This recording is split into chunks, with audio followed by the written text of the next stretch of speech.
all I can say is that I find the life here not so different. I find that I can live here and be free. It's not so difficult a choice, I think, as one would think, in leaving a country and going to something completely foreign. Canada is not so foreign. Jim How McCall, Canadians a welcomed deserter you, from the or haven't United they? States Army, Well, explains for the why most he part, I've fled gotten his a own very country good and came to reception. Canada as an immigrant.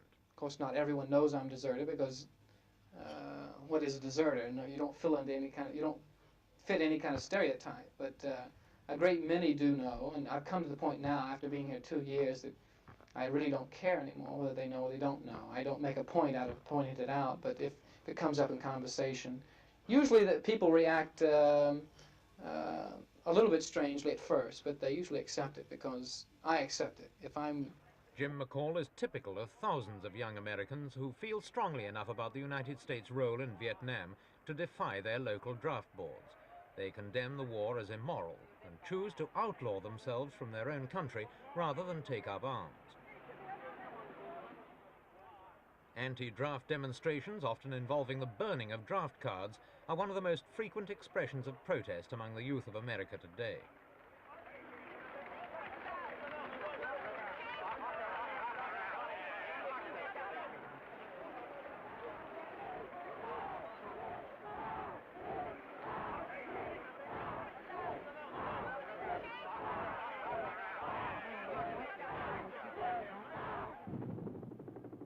Now that President Nixon is scaling down America's military role in Vietnam prior to a complete withdrawal of combat forces, many young Americans are making it clear they've no intention of getting themselves killed or maimed in what could be the last encounters of a war whose justification they increasingly question.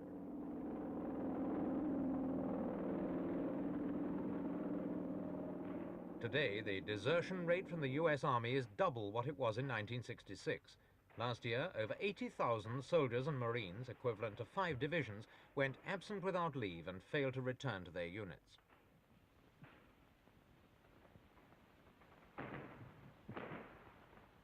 Thousands of young men who are not in the Army but whose names come up before the draft board don't wait.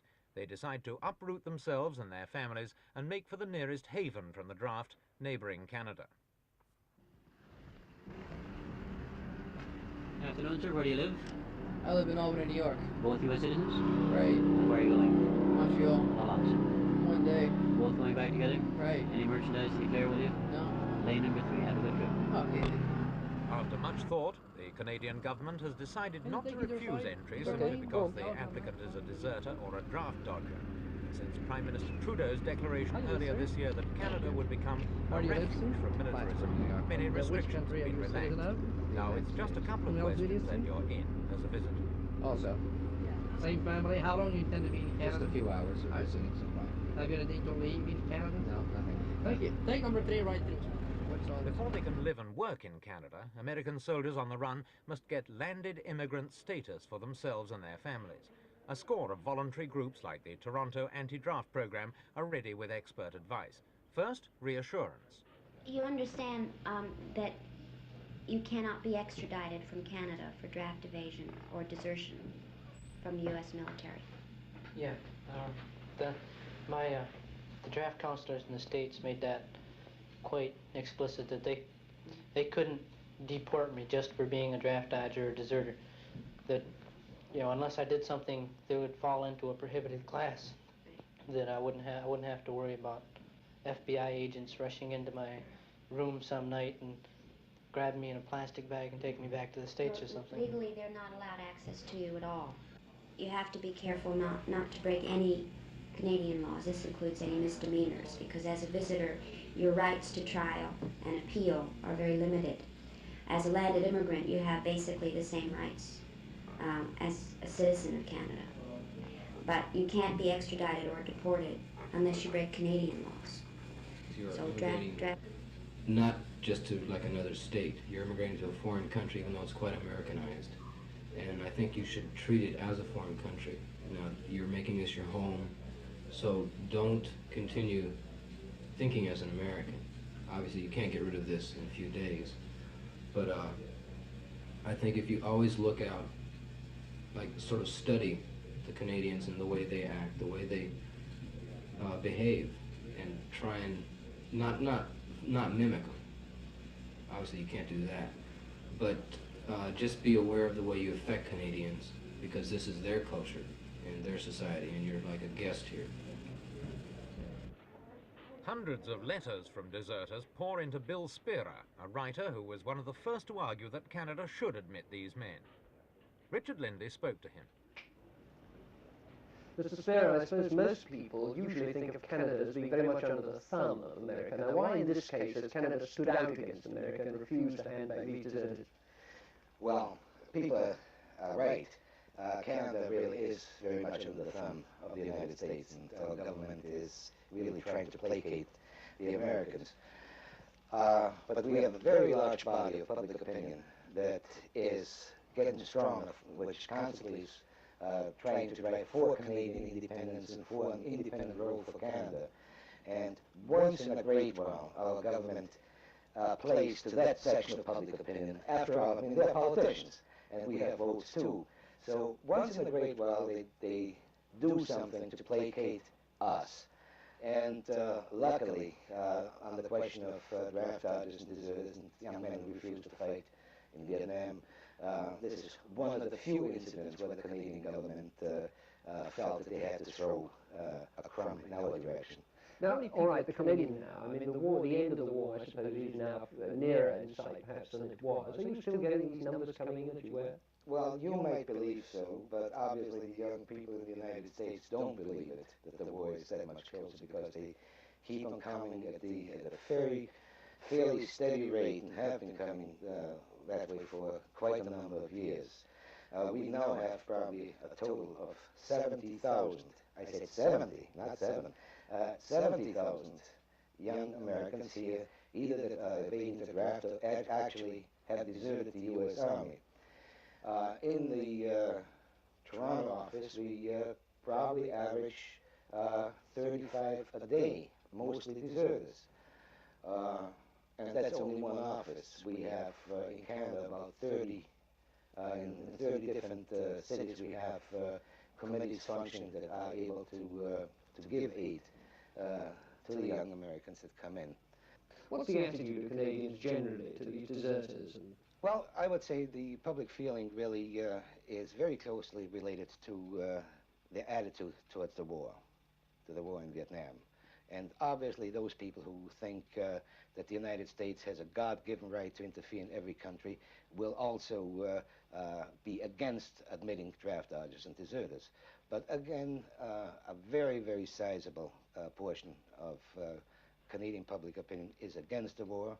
And those people, of course, are very glad to see that there are very many young people who refuse to participate in the war. You say you get a complete cross-section of people applying to you to help them get into Canada, deserters and draft dodgers. What about that section that you must get, people who don't fit into any society, drug addicts and so on? How do they get on here? The vast majority, I mean, 99% of the kids, when they come here, they simply pick up to do the things that they left in the States. Now, if a fellow had a good job in the States, he usually, and has the training for it, he usually will find no difficulty integrating himself here. If a fellow was a student, he will, within a very short time, land back on campus. If a fellow was a farmer, well, he'll be on the farms, and if a guy is a bum, well, he'll be a bum here.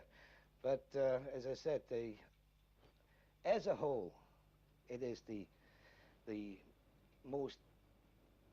largest group of immigrants that is well educated, speak the language of the country, probably, as I said, the most educated group of immigrants that Canada ever had. Jim McCall is one such educated immigrant. He's now resumed his university studies in Canada. Why did he desert? I left primarily because I had no real choice. I was given three alternatives, basically. I could have stayed in the Army, or I could go to jail. I found out that I could come to Canada.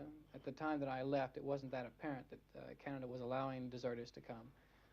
So I chose that alternative, primarily because I didn't feel like I could prove anything by going to jail. I thought that it was basically a futile effort. The word deserter does have, to an English ear at least, rather an ugly ring about it. How do you feel about it yourself? I feel like there was something I had to do. There was something that the 5 years that I would have had to spend in jail. I can't say they would have been constructive. I can't say that what I would have done that would have changed the system, that would have done anything beneficial. I'm doing something I think beneficial now. I feel like that I'm a part of something creative in coming to Canada, because I feel like that Canada is a living and creative place. I don't feel like that they would have accomplished anything. So I don't feel like that I should be, if I'm accepted by Canadian people, I think there's no reason I should be ashamed of being a deserter. Do your parents understand why you did this? Well, they understand that I have done it, and they accept it.